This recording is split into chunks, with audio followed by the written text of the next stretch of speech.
Well, let's get the view now of the security expert and head of Department of Law and Safety as well as Security Management at the Tshwane University of Technology, or TU2, Professor Kholofelo Rakubu. Prof, welcome back to the SABC. So another name added then, apparently from the Hawks now, of a law enforcement member with alleged links to Vusumuzi Cat Matlala, and we're also seeing this web emerge once again, the lack of trust between the SAPS and the Hawks in how the investigations against Matlala and KT Molefe were treated.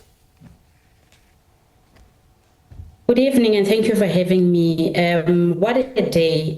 Khumalo came back as anticipated and provided testimony in the whistleblower style, where he continued to expose internal rot, implicating multiple figures within law enforcement. The testimony was a bit strategic and high risk, but what he assisted today is to assist with progress, because his testimony now is shifting Commission's focus from isolated incidents to systemic corruption. And from his testimony, particularly now implicating an Hawks official, it now delves much into your operational compromise. It now highlights issues of cartel connections. He then reverted back to evidence of infiltration, because with the video that was projected today, the footage suggests law enforcement officers actively collaborating and also undermining investigation and enabling impunity. Seeing an officer in that compromising position, obviously that is one aspect that enables impunity. And clearly that talks to the allegations around cartel connection, because obviously when you meet controversial figure, you are likely to be collaborating and you indicating direct coordination or clear protection. There it becomes simpler. And right. Evidence of infiltration, because his allegation, the broader theme that intelligence has been largely infiltrated by criminal networks, right? Now, seeing an officer there corroborate and provide verifiable information or evidence of this alleged infiltration. So he took us somewhere. There's a shift and a necessary shift, if I were to say so. Let's talk about what Khumalo said today about Shadrach Sibiya, the Deputy National Commissioner, today saying a bodyguard, Stuart James Sharnick, who is, according to Lieutenant General Khumalo, General Sibiya's bodyguard, has multiple convictions. How does that reflect on one of the most powerful men in the police service, that he is being guarded, apparently on a private service, by a person who we are told today has criminal convictions?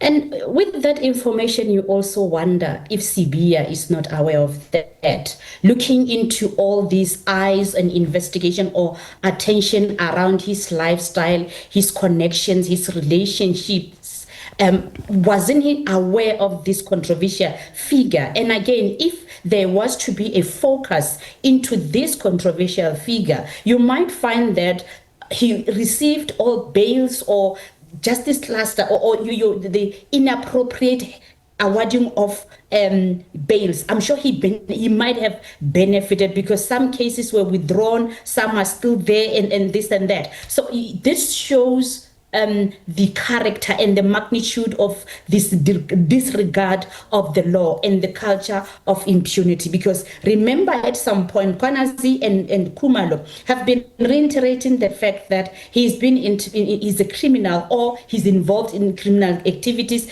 and even political connection or controversial figure relationships. That has been very, very openly discussed. But then now with this figure, right. And again, you do not even worry to even be accompanied by such a person to such a critical committee that talks to your credibility. You don't even vet the people around you. Then it talks to his responses around him not knowing that Matlala, or giving us an answer that he did not even see necessity to vet Matlala as to whether he had cases or pending cases or not, the issues around vetting. So it explains, and now it taps into his credibility and his ability to even lead a critical institution as in crime intelligence. Right, and it begs the question. It begs the question, right, whether it was pure ignorance or by design or deliberate that he did not have those facts or employed perhaps someone with the facts at his disposal. But speaking of Shadrack Sibiya, we also learned today that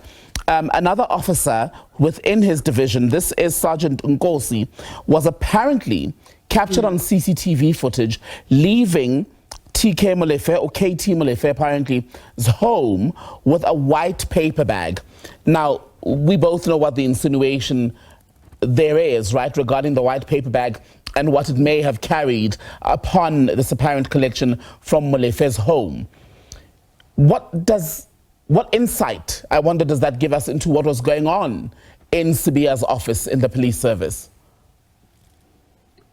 Obviously, with that information, we might even insinuate more exchanges, more paperbacks, or more brown envelopes, and more activities, more exchanges, because this figure now might possibly be middlemen in money dealings. Those are insinuations, right? And now with Sibiya sharing of this information, how does that strengthen Khumalo's credibility? Because this now is a verifiable digital evidence. It might bolster his claims and shift the burden of proof, right, onto Sibiya. He might also expand investigation, because now it means the commission might have to probe more aggressively on Sibiya's role, on Nkosi's activities, right, and also on Molefe's connection. So he has shifted and provided verifiable digital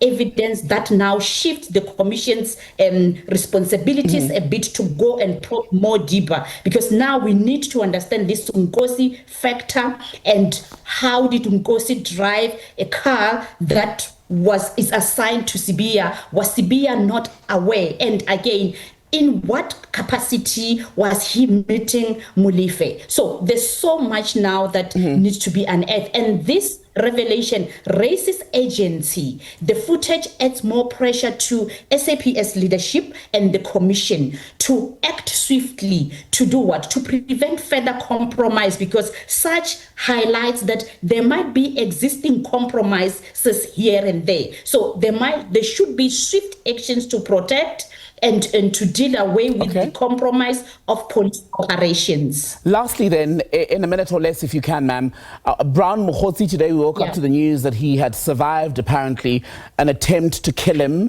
this morning. Some reporting that's come out suggests that he was dropped off. Witnesses who've told some media houses that they saw him being dropped off by another vehicle after the time of this apparent attempted hit.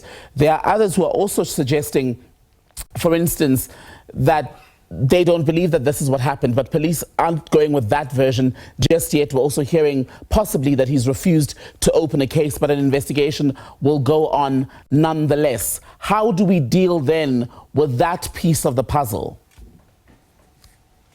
A very complicated, a complex piece of the puzzle. Remember, by virtue of his revelation and him being name dropped here and there, he's a critical figure in these processes. But one wonders, because now he's a possible witness, what kind of communication transpired for him to even get assistance or protected as a whistleblower or as a witness? Because I'm sure definitely commission reached out to him. And I don't think he met the commission halfway, because a schedule was issued and he was given a timeline. I'm not so sure if he responded or if he collaborated effectively to receive protection, because him behaving the way he does, he compromises the processes of the commissions to get more facts and to protect witnesses. Because now with all this stance, which now is more questionable with the kind of a vehicle, the number of bullets, and the credibility of witnesses, because now